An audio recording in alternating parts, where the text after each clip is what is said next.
নমস্কার বন্ধুরা, আজকে তোমাদের সাথে শেয়ার করতে চলেছি মুচমুচে ঘরোয়া পদ্ধতিতে তৈরি এবং খুব হেলদি একটা চিড়ে ভাজা রেসিপি।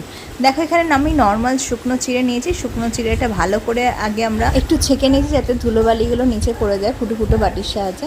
দেখো, চিড়েটা 2-3 মিনিট ভালো করে রোস্ট করে নেওয়ার পর তুলে নিয়েছি। এবার একটু মাখানা নিয়েছি, সেটাও শুকনো কড়াইয়ে আমরা রোস্ট করে নিয়েছি।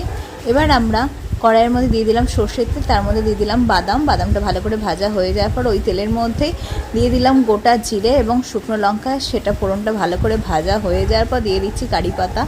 এবার কারি পাতাটা দিয়ে দেওয়ার পর আমার কাছে আলুর চিপস, মানে কাঁচা যে আলুর চিপসগুলো যেটা তেলে ভাজতে হয় সেই চিপস ছিল। যদি তোমাদের কাছে না থাকে তোমরা পাঁপড়ও দিতে পারো, কোনো অসুবিধা নেই। যদি সেটাও না থাকে লাস্টে একটু চানাচুর অ্যাড করে দিলেও হয়ে যাবে। তারপর দেখো, আলুটা ভাজা হয়ে যাওয়ার পর দিয়ে দিলাম সামান্য পরিমাণ স্বাদ মতো নুন।